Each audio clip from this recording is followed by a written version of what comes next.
So I'm going to be showing about, I guess 2 months ago, I demoed the first version of Vat Life, which was just running on my machine. I have a version up on the web now. So basically, just some background. What Vat Life attempts to be, it's my first Java project. It's extremely ambitious, probably a bit off more than I could show here, but the idea is to create a platform for artificial life development in which you can plug in a variety of environments and controllers. So basically, it's a platform upon which you can build out. So for example, that the Parasite environment could be built out as on top of Vat Life, and then someone coming to the Vat Life site, whatever it is, would get that on their machine, and those voids, or the parasites, could use your controller, or they could use a different controller that somebody else might write. So what I'm going to be showing, I feel a little bit like sort of the opposite of a magician, where a magician wants to direct your attention to the flashy stuff and away from the sort of the detailed stuff. I actually want to direct your attention towards the more detailed stuff. Because what I've done is I've created a single environment. What's going on here, I'll just slow it down, is so in this particular environment, well, first of all, the site is ripplingloop.com, and when you go to the site, what happens right now is it identifies the environments that are available and the different controllers that are available. The controllers go with a specific artificial life, creature. So the controller is the code that that dictates how that artificial life will interact with its environment. So You could call it container. Well, I think controller is more accurate because what the controller does, it's almost as if you picture an artificial life form in a vat environment as a robot. The controller is interacting with the robot hardware within its environment. So the controller might see, well, this particular artificial life form has 3 different inputs and outputs, and the controller can read and write to those. And the environment determines what effect that actually has. So hopefully this will make more sense, and if it doesn't... It's okay, but it's just called different names and different... Oh, okay. All right, then. So these are the creatures, each one of them? Right, so... It's a creature?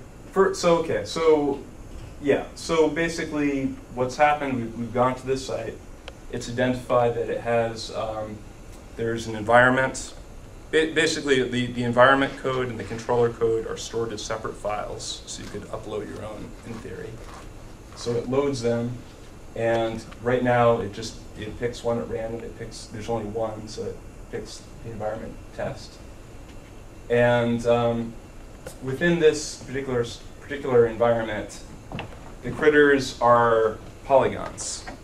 So they have up to 6 faces, and they have a genome which identifies the polygon form.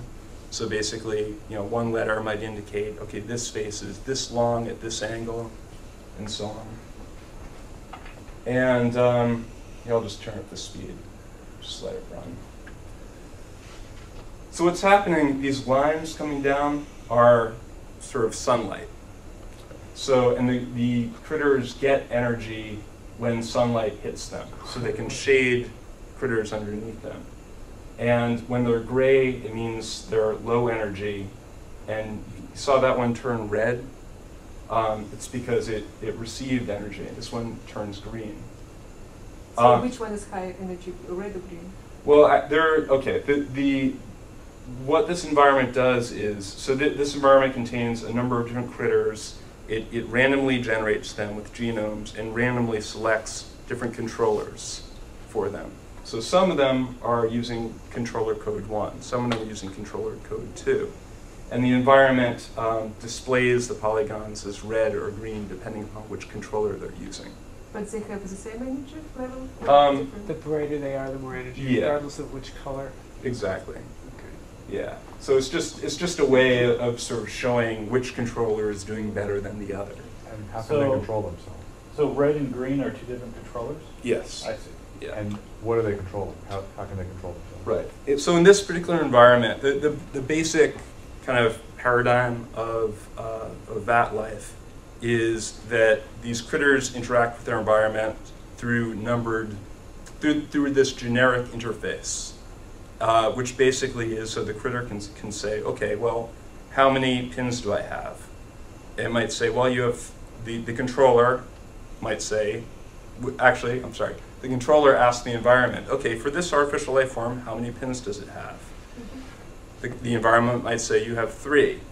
The controller might write to pin 1. The environment determines what happens. And each pin can have child pins. So if you picture, a robot might have, say it has 2 arms. So it might have 2 top-level pins. And each top-level pin might have child pins for, articulated joints. And what's the creature's goal? How does it win? Basically, they gain energy by the sunlight hitting them. So they win by being on top, essentially. So trying to absorb as much sunlight. That's the fitness function. Exactly. In this particular environment. But they are falling, so there is gravity, or? Right. So there's gravity, and then they can also move. So this one. Right. This one is okay. So what's going on is yeah, they actually can attack each other. It's interesting.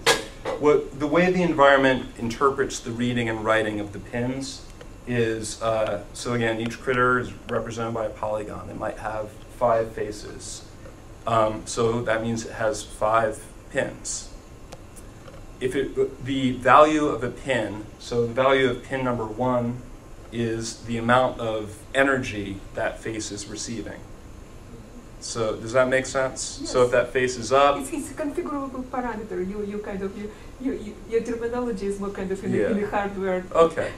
Well, it's dynamic because if one face, as long as it's receiving sunlight, its energy will go up. If another creature goes over it, its value drops. That's the interpretation of this pin in this environment. That's how the environment returns. Yes. And when the way the environment interprets writing to a pin is it moves the critter in basically in the direction of the surface normal. So whichever way the face is oriented, it applies a force vector in that direction. Does that make sense? Yeah. So the controller, basically the controller can do whatever it wants. Okay. So each critter, it's really hard to know how to approach this. Can you explain how the feedback works? Because you have notion of environment, which can be some configurable environment, right? Mm-hmm. So now you pass these configuration parameters through this say container, or you call it actually controller, okay, to the critter. Now critter behaves in a certain way, but then there is a feedback, right? Because in response to it being all the way down, then it kind of emerges back up. Okay, so where is this feedback? How is it generated and passed? Okay. Well, let me see if I can answer your question, but maybe not directly. Okay, so the sort of the base functionality of an environment that this inherits is an environment contains a number of Vat Lives. And each Vat Life, it's just data, essentially. It has 2 genomes, one which controls its physical form and one which controls its mind, essentially. And it has a reference to the controller that it's using. Excuse me. Does it know where the other guys are? No. In its mind? Because it seems like sometimes you see one swooping over and knocking another guy out. They can do that. But do they know where the other guy is? No. So that would be mediated through the environment. It's as if, you know, you read the value of pin number 1, that corresponded to the light coming to your left eye. It just that means it just happened to hit the other way. It looked to us like it. Well, no, they can act intelligently. So a controller could say, all right, if I'm being shaded, then I'm going to move in this way. And there is emergent behavior that happens just with the morphology. So what data does a single guy get? In this particular environment, the only data they have is is this face receiving energy or not? Oh, okay. But that can be used to determine, hey, I'm being shaded by another critter, therefore I need But they to don't do know something. like their location in the square. In this particular environment, no. But it would be really easy to create an environment where, you know, reading, yeah, you add another pin that indicates the rotation or the position. And then what actions can they take? In this particular environment, writing to a pin applies a force vector to the whole critter. But, and the reason I keep coming back to in this environment is that the whole idea here is that that you can create any kind of environment, you know, using this basic structure of pins. And in fact, they could all be looking at the same inputs and outputs. They could be, you know, for example, you know, playing the stock market or what have you, just interacting with these input and output pins. Are they being randomly dispersed? Yeah, so the base functionality, the way the selection works is, so every number of turns, every certain number of turns, I think, and the environment can determine that. I'm using an algorithm where it kills off the bottom, the worst performing, you know, certain percent of critters, and it takes the top performing critters and reproduces them, and it maintains a constant population. So how many variables describes the state of a single critter? And what are they? Okay, well there's two genomes. So there's one that determines the physical form, one that determines the mind. So two variables? Well, okay, but the environment takes the physical genome and produces a physical form, and in this case, so it reads the code and produces a polygon. All right, and the controller reads the mental genome and produces a mind, which it then interprets. Okay? Who interprets? The controller does. Okay. It produces, you say it produces mind, Mhm. and then it interprets it. Yes, Okay. right. So, Those you are- know, One way of saying it is those are parameters that the controller uses to generate Yeah. the behavior. right. But then, so basically, yeah, the environment interprets that genome however it will. It can produce, in this case, it produces a polygon, and it maintains, you know, where the polygon is. It could attach whatever information it wants to that, you know, but the environment manages that information. Does that make sense? You could take the same critter, How move it the into an. environment is generated? I'm sorry. How the environment is generated? Somebody creates it. So, Who is the second? well, I'm hoping other programmers will. I see. Okay. So right now it's auto-generated, some input, some regulation, some algorithm. Well, again, there's base functionality. The basic concept is an environment contains a number of artificial life forms. Each of them has 2 genomes, and each artificial life form has a reference to a controller. So that's just the basic functionality, and then people can supply different kinds of environments, different kinds of controllers. And just an example of what I'm talking about. So I developed this environment, and I thought, all right, so, you know, it's kind of fun. I mean, the morphology really affects how well they receive sunlight. You know, even if you give them a controller that does nothing, they will evolve. So the logic goes only one way. There is no feedback. I mean, these critters do they actually pass anything to its controller back to the environment? Yeah, they do. Okay. So I do have one controller that does nothing. I see. It doesn't So, read pins, okay. it doesn't write pins. And so if that's the only controller that's available, these will evolve. They'll just fall, but they'll tend to evolve into shapes that absorb sunlight well. They're not little, so I see. for example, these guys, they have a long sort of skinny line, which is great for shading other critters. Why not just be really long, and so you get tons of light? Those evolve too. Well, the problem with that is that those can be shaded very easily. I mean, if you're like, let's say you were the whole width of the thing, it would seem like. You could be on the Well, bottom. there are limit. Yeah, you could be on the bottom. So that there are limits as to the length of the parameters. The guy that's stuck up at the top, is that a bug or? Yeah, I'm using a physics engine that does have some bugs. Uh-huh. And Some insects have evolved and fly above the others. it's legitimate. I think like everyone who creates a simulation like this has bugs that the critters adapt to. But yeah, so basically they will evolve even if the controller does nothing. Seen a lot of sunlight. Yeah. It's Yeah. very successful. Well, but it might be above the sunlight. It's not clear. One on the left's pretty good too. Yeah, that seems like a good strategy. It's, anti- Why not always go up if you can? Yeah. Yeah. Oh. What I've seen happen is it's kind of interesting. They do seem to go through different stages where sometimes they'll sort of all go up to the top. What happens then is the only good strategy of getting sunlight is coming up underneath and knocking them down. And then I've seen stages where the critters will actually kind of wrestle each other.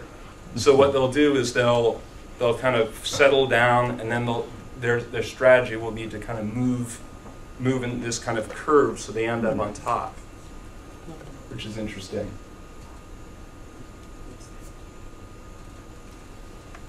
Yeah.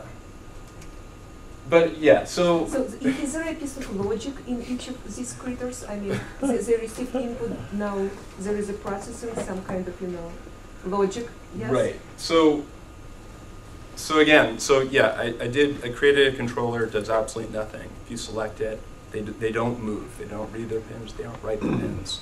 And so that, that worked just fine. But in order to sort of add some kind of intelligence where they would do that kind of processing, what I did is I took controller code from 2 months ago from my last presentation. And it was that controller code that what it did was, it was very simple. It tries to watch an oscillator, so just a number that goes between one value and another, back and forth. And I took that control code and I plugged it in here, and it worked, which was pretty cool. I mean, all it's doing is reading and writing pins, and the idea is that it's completely environment agnostic. And what I'd love is to have something like these. There were 2 controllers that Al kind of referred to, one being a robotic one, and the other being the imagination, the neural net. Mm-hmm. But in theory, both of those could be plugged into this. And so that'd be really cool. So how come the guy on the right goes up, but his clones don't seem to be doing that? I mean, they all have the same rules, right? Not necessarily. Oh, They okay. have different controllers. Yeah. And some of them are null controllers that just drop to the bottom of Mhm. gravity. In this case, they're all, I think the red controller has been selected out in this particular environment, but they all have different, many of them will have different sort of genetic code that dictates their controller code. Now the green and the red ones, do they simply have different genetic bases, or does one of them do things very differently than the other? Right. So what Vat Life does is it loads controllers and environments from jar files, from separate files that you could upload. And those jar files, they have to extend the Vat Life platform. But apart from that, they can do whatever they want, as long as they essentially at the end of the day read and write pins. But they can be neural nets, they can be procedural, I have in mind a kind of fractal programming language that, I don't know, might be fun to do. But yeah, so ultimately, one thing this doesn't have is, so basically you come to the website, it's going to start with some initial polygons, and that's that. What I'd like to have down the line is each environment, its state is saved. And so when you come to the website, it would either create a new environment instance. So you could have multiple environments that were, or sort of multiple worlds that were sort of the same basic template, right? But they have different critters living and evolving in them, and there's potential for them to migrate from one to the other. But then the other possibility is that different environment types. So you might have a number of environment types that look like this, or environment instances. So sort of snapshots of worlds, the last state it was in when a user signed onto this site. You sign off, you sign back in, it loads that state and it continues its evolution, or it continues its evolution on somebody else's machine, and that way it begins to be more of a distributed computing platform. Does the environment do the rendering here? I mean, Yeah. So the environment makes the choice that the creatures are polygons. Yes. And you could create an environment that had polygons with joints, for instance. Yeah. And the physics engine does that, right? Yeah. This physics engine does. It could be 3D. It could be, like Core Wars. It could not be visual at all. Could not be, okay. Well, you use the physics engine. What's the name of it? It's called Phys 2D, and it's pretty good. I've profiled this, and I found that the collision detection takes up 90% of the time. So I think that there's room for optimization there. This should run much faster than it is now. I've used the C# port of this, and it is pretty good. Yeah. This C#. No, C# has a port of Phys 2D. Oh, okay. And of the things like that, this is the best one I found. Yeah. Right, so that's it. So I'm hoping to finish documenting the code and putting it online, and hoping people will start playing with it. So Rippling Loop is the website. Is there something random that's varying each time you initialize it? Because the outcome's different. You got red ones this time instead of green ones. Yeah. So what is it that's unpredictable? Or Right. Well, so each environment basically says, when it's first created, it says, I want 100 random artificial life forms. And then, so the Vat Life core generates random genomes, and then the environment interprets that to produce the physical forms, and the controllers interpret that to produce minds. And then, there's functionality built in where it will reproduce with mutations, but an environment can extend that, put in its own kind of behavior if it wants. But yeah, so there's this ongoing randomness where when it kills off the bad performers, reproduces the good performers, it may introduce mutation. Yeah.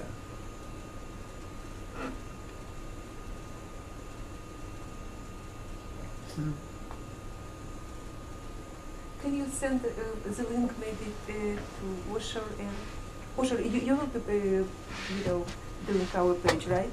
Or you just will One have day. credentials? One day. Okay, El, you will be doing our page. Who is gonna update our page? The page? Well, Webpage? who has you have the access, right? But not tags. That's what he said. Yeah, he gives me access. So One why day, not? you know, Yeah. you saw the emails. Yeah. One day. Yeah. Access They is promise 90% of ownership. access. Yeah. Yeah. Okay. Well, what we can do actually. I can send emails. I can post it on the LinkedIn group discussion group. I can. Yeah, well, the other way to do it is to do, say, Google Sites, which is free, it's 100 megabyte, and we can just link our site of main and actually just give a link to the main back. So I can create just our Google Sites, and if you just send me all the links, I'll just do it, 2-3 Right. pages, whatever we need, just for us. Okay. Okay? Okay. Yeah, sounds Right. fine. Thanks. They also have Google Groups, which Yeah, but Google Groups is an email and blog oriented. This one actually interesting. It's extremely primitive. It's the most primitive way of doing website. But just it's kind of you declare, they generate code behind, so you don't need to code anything, and it's just kind of primitive. How many pages you want. It can store your archive if you want. It can give access to everybody in our group to update any page. So if you just, I have just, Gmail account. If you have Gmail account, so you log with this Gmail account, you do whatever you want there. okay. Great. Very All interesting. right. Any other questions? So the source will be free. Yes. If you run it for a really long time, do you get really well adapted things? I really wouldn't know. This is very hot off the presses. Is it? How fast can it go? In terms of generation? Yeah, Well, we right do. now this is running at full speed. Full speed. But I think once that collision detection is optimized, you can see when they're further apart, it speeds up. Yeah. So yeah, I mean, I think this could be speeded up by a factor of 5 easily. Mm. So, And why do we need speed? Actually, it's just to speed up lengthy simulation or something. Well, I mean, I think evolution is all about speed. I mean, Really? speed In of time is America? like- I mean, you think. Well, if we want to observe the results, if we want to observe the results,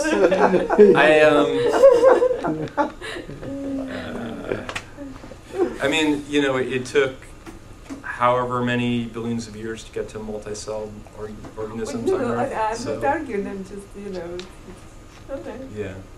So, in any case, can't I'm escape our impatient. I want it fast. so is the shape of the polygons affecting? I'm not quite sure. And this is a physics engine, Yeah. but the only thing I see there that I recognize as real physics is the gravity and the fact that they, don't overlap each other. They bump off each other. But Yeah. I'm not sure how they're flying, except that they have this this force that they're.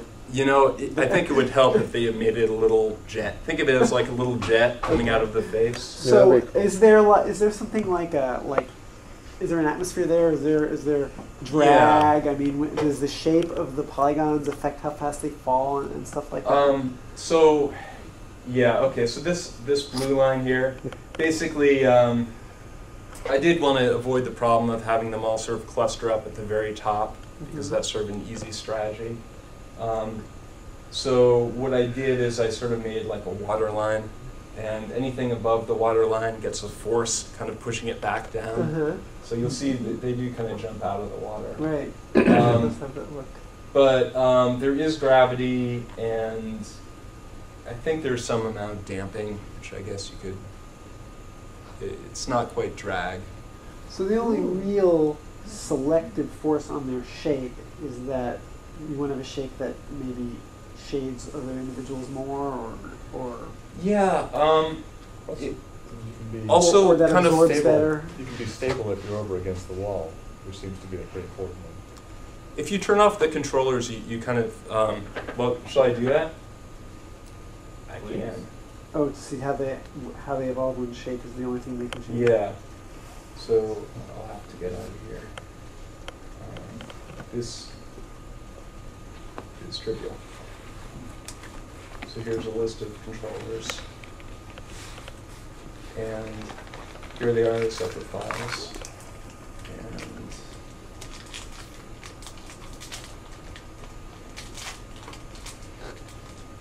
yeah, so one thing that happens, because they're kind of falling, they kind of fall and tumble.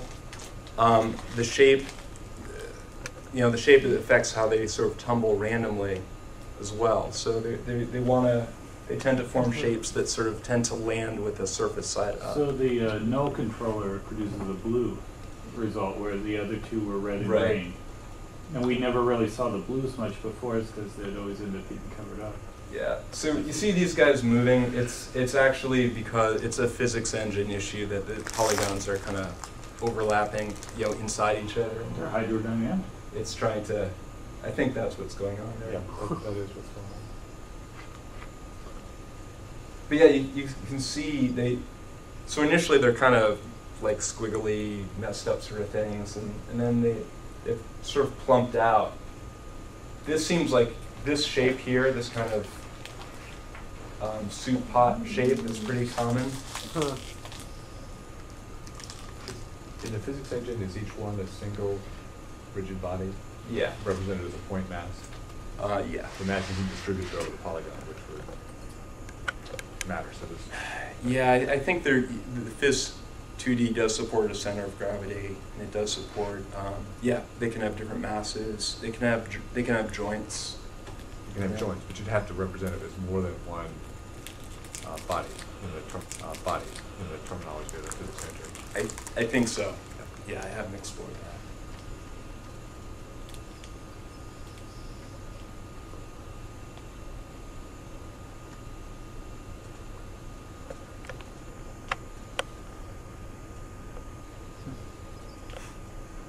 Will you get dominant shape? Yeah, we can run it and see. What's the longest amount of time you stared at this? Yeah. I tend to spend like half my time programming, half my time like zoning out, kind of meditative in this way. It's You do beautiful. music together. Yeah, that's an idea. Yeah, I'm noticing this shape. There's a few of them anyway.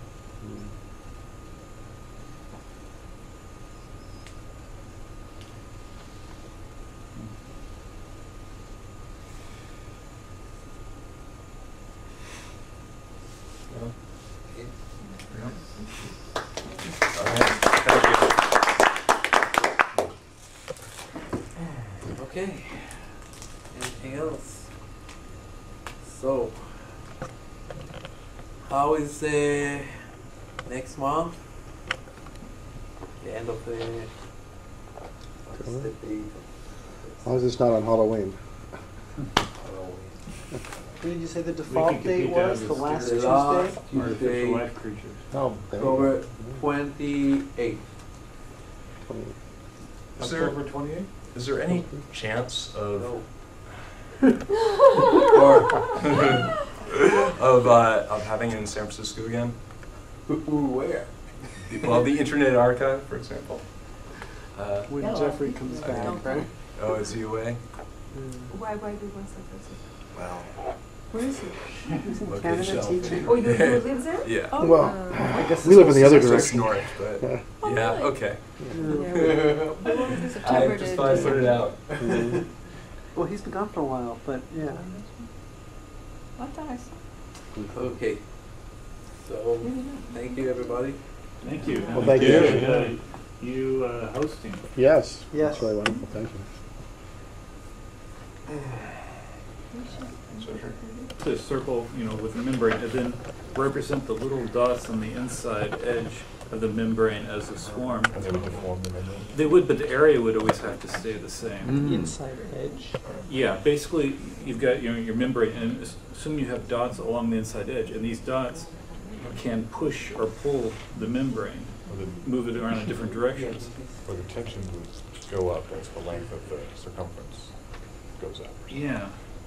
And then, of course, they could detect food just on the outside of that membrane, close to them. And then they could detect each other, and then the overall area would have to stay the same. So, I don't know. And then you could have different amoebas competing and then It splitting. would be an interesting way to model amoebas. I just hadn't thought of a swarm being used, a swarm representing one creature. And with a constraint of the constant area, constant volume. Because they would have to kind of work together to move, in particular. I don't know, it's just something to think about. And then use genetic learning to develop Well, yeah, you'd have controllers for the different- little guys. It'd be, basically, each amoeba would be a community of these swarms, of these swarms. And you could have a goal like move as quickly as possible. Or you could just have them eating food or each other, by surrounding it or something, Yeah. and be a survival of the fittest. That would be cool because you'd probably get the same kind of amoeba movement behaviors, where they You'd have to have your hydrodynamics. exactly. simulation enough to Oh, get that's that. true. Yeah, to ooze. Yeah. Yeah. Who's dynamics? Ooze dynamics, yeah. Well, you could do the hydrodynamics with particles also. Have like a little network inside and do a really rough Navier-Stokes. No, something to think about that. Yeah. And that could be something that could be very visual too. Yeah. It'd be very cool to watch. Like a lava lamp. What's that? Yeah, it'd be like a lava lamp, exactly. This is at a Easier point on where the somebody eyes. says, Yeah. "Hey, Scott, that'd be a great project for you." Screensaver, lava lamp screensaver. There's two Scotts in the room. Screensaver organisms. Maybe. Yeah. Fun Yeah. to research. That's true. Involving. I don't know. Something to I'd think love, about. well, honestly, I mean, I'd love to get your feedback, anybody else's feedback. Okay. on this code. I mean, because, I would think with swarms, you could also do it with the controller concept too. Each entity in the swarm having a different controller. Mm-hmm. Yeah. That would be really cool. All right, something to think about. Well, he lives in San Francisco. From what I understand. The day job on top of it? Or? I do. I'm unfortunately gonna have to put this on hiatus, so it's been pushing really hard to sort of get to the point where I can Put it out in the world. put it out in the world and see if people think about it. So, yep. And actually, I'm looking for more of a day job as well. So, What are you doing? I'm working for a startup, but they're kind of running out of funds, and so am I. So. Yeah. Programming wise, what are you most comfortable with? C++, Flex, Flash programming, Java, open possibilities.